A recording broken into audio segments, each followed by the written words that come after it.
Hello, everybody. Good morning, good afternoon, good evening. I am back with a story out of the book that we've slowly been making our way through, The Power of Kindness and Other Stories, written by T.S. Arthur. This is just a collection of older stories, and the message behind it is always a heartwarming one of around the subject of kindness. So if you haven't caught any of my previous short stories that I have read out of this book, they are older stories, so the verbiage and the terminology and the words are a little bit outdated, but I really love older stories for the wholesome qualities that they carry in them that we just don't see in stories today.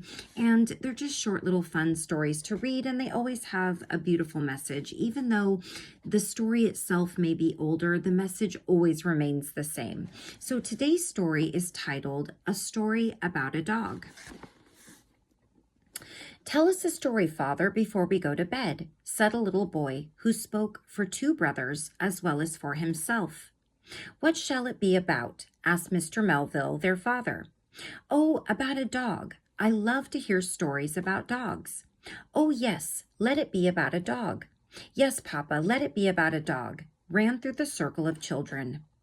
"Wouldn't you rather hear a story about the innocent lamb, the pure snow-white lamb that sports in the green meadows?" said the father. "Dogs are evil animals." "Oh, no, Father, dogs are not evil animals. You don't call our Carlo an evil animal. He's a good, kind, generous dog. Didn't he save the life of Mr. Graham's little Harry when he fell into the river? And doesn't he love us and go with us everywhere? I am sure Carlo is a good dog. He watches our house at night and keeps all the robbers away." "Carlo is one of the better class of dogs," said Mr. Melville. "Many of these animals have generous qualities and can be taught by man to perform many good acts. But I hardly think the dog can be called a good animal, like the noble horse or the useful cow and sheep. These serve man in a great variety of ways, and do not, even in their wild state, prey upon other animals or attack and injure a man as a dog will. The only use of a dog is for protection against evil, and he is able to do this from something in him that is cruel and destructive. But I own that in some dogs there are to be found many noble and generous qualities. But these they derive from long association with man, and from being employed by him from one generation to another in doing useful things. The dogs of St. Bernard, of which you have so often read, are noble specimens of this improved race. So are the Newfoundland dogs, But still they are not good and innocent, like sheep, for instance, or cows, or like the gentle dove. Those are truly innocent animals and correspond in nature to certain good affections in our minds.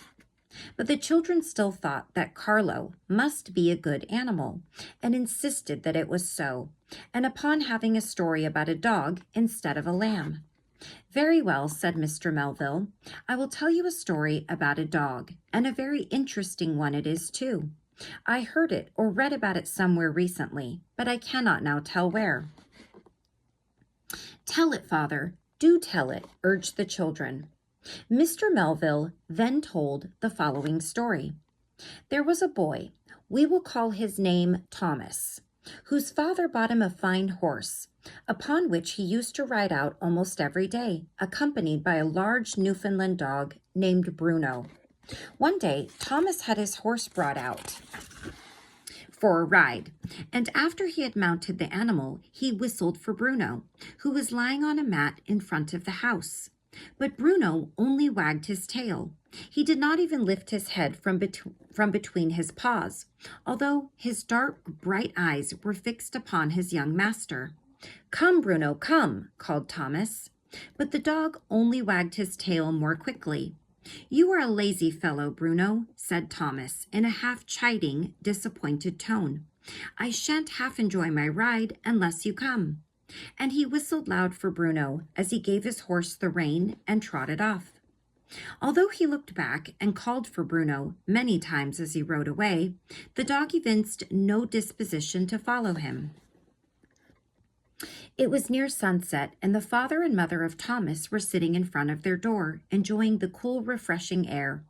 Bruno still lay upon the mat and seemed to be sleeping. "I wonder why that dog didn't go with Thomas," said the father, looking at Bruno. "He's lazy today," replied the mother. "Thomas called him and tried his best to get him up to go off with him as usual, but Bruno never stirred." On hearing his name, the dog rose up and came and rubbed himself against his master, who patted him kindly upon the head. While standing thus by his master's side, Bruno all at once perked up his ears and rose and seemed all attention. Almost at the same instant, the father of Thomas heard the distant clattering of a horse's hoofs, which drew nearer every moment. He arose quickly. As he did so, Bruno gave a short, uneasy bark and went a few steps toward the road, holding his head very high and looking first in one direction and then another. This suspense did not continue long. In less than a minute from the time the first distant sound was heard, they saw the horse of Thomas come dashing down the road at a fearful speed, with his little rider clinging to his neck. The house stood nearly 100 yards from the road, and the horse approaching at such a rapid rate that, although the father sprang forward to catch him, if possible, at the moment of passing, yet he was instantly conscious that before he could possibly reach the road, the frightened animal would be beyond his reach. Just as his mind felt this painful certainty, Bruno went past him like an arrow, cleared the fence at a bound, and at the moment the horse was passing the gate, caught him by the bridle. To this he held on, checking the animal's speed so much that his master found it easy to come up with him and stop him. "Oh, what a noble dog!" cried the children. "How Thomas must have loved him!" "But how," said one, "did Bruno know that the horse was going to run away?" "He did not know it," said Mr. Melville. "Then why didn't he go with Thomas? He must have known it, father." "Oh, no, that doesn't follow, my son, at all. But the Lord, in his omnipotence and providence, knew what would take place, and provided just the means that were needed to save Thomas from being killed. Then he made Bruno stay at home that he might be ready to save his young master's life," said one of the children. "The Lord's protecting spirit is everywhere," replied Mr. Melville, "and governs in all circumstances by which we are preserved from harm. Without doubt, it was an influence from heaven that produced in the dog an indisposition to go with Thomas." "How good the Lord is," said the child who had last spoken in a thoughtful tone. "Yes, my dear," returned Mr. Melville. "The Lord is good to all, and kind even to the unthankful. He maketh his sun to shine upon the evil and the good, and sendeth his rain upon the just and the unjust."